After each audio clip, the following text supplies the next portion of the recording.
Well, hello everyone and welcome to History Hacked. Today we're in the 19th century and we're going to be focusing on changes in the cattle industry in the American West between the 1850s and the 1880s. Now, by the 1850s, America's cattle industry was dominated by Texan cowboys who drove their cattle east for sale.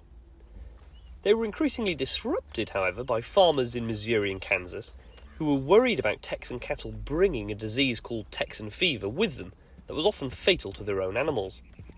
In 1855, Missouri farmers even organised vigilance committees to physically block Texan cowboys from driving cattle across their land, until a quarantine law was enacted preventing infected cattle from entering Missouri altogether, with Kansas following suit in 1859.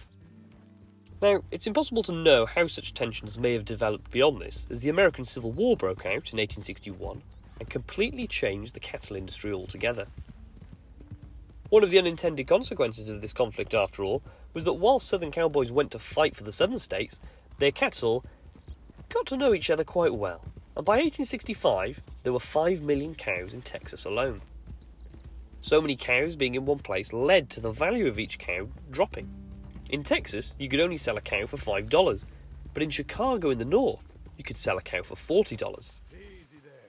Clearly then, a lot of money could be made through the easier movement of cattle from the southern states to northern industrial centres. And it was for this reason that Joseph McCoy established Abilene, the first cow town, in 1867. And what you can see in front of you shows what a cow town would look like. A town built alongside a railroad where cattle could be driven to, where they could then be moved to other places around the country more easily to be sold. Unsurprisingly, there was also, at this time, an increased use of, or development of, cattle trails, routes used to consistently move cattle to particular destinations safely. The excellently named Goodnight Loving Trail serves as the perfect example of this. In 1866, Charles Goodnight and Oliver Loving moved 2,000 cattle, with 18 cowboys, to a reservation used by Plains Indians. Once there, they sold 800 cows for $12,000 more than they would have received if they'd sold it in Texas. Loving then moved the remaining 1,200 cattle north to sell them to a rancher called John Iliff, and Goodnight would eventually drive cattle across the country to Wyoming. He was so successful that many followed his lead, using the trail he used to move their own cattle across the country in the same way. John Iliff played a significant role in the development of the cattle industry in another way, however. He became enormously rich after realising that if he bought up land close to developing mining towns, such as Denver City, he could fatten up the cattle on the Great Plains itself without having to worry about driving cattle over long distances to sell them.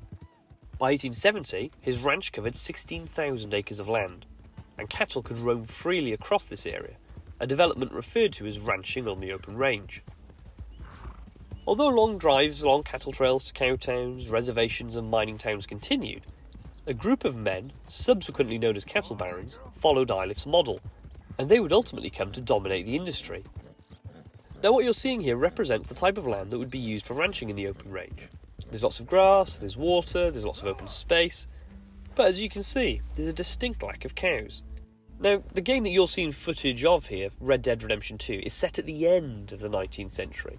So we kind of have to ask ourselves, what's happened between the beef bonanza of the 1870s and this game?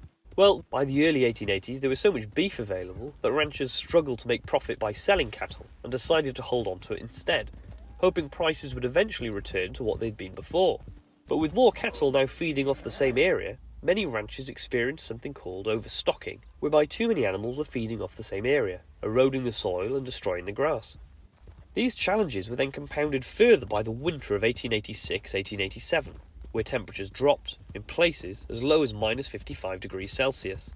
The ground froze, cattle couldn't feed as a result of the snow, and with many already weakened and malnourished as a result of overstocking, thousands and thousands of cows died. Those ranches that had been so successful as a result of using the open range suffered the most, as cowboys and ranchers were unable to move all of their cattle into barns or enclosures quickly enough. Many small ranches survived and would go on to serve as the working model of the cattle industry after 1887 as a result. Cows went from being able to roam freely across wide open grassy areas to being penned into small enclosures. Not as much money would be made, of course, But the shift towards these type of ranches was symptomatic of many changes within the American West by the end of the 19th century. The map was slowly being coloured in, and people felt, increasingly, that they were best off marking out their own territories where they were, as the benefits or opportunities of pushing on into the West seemed less and less obvious.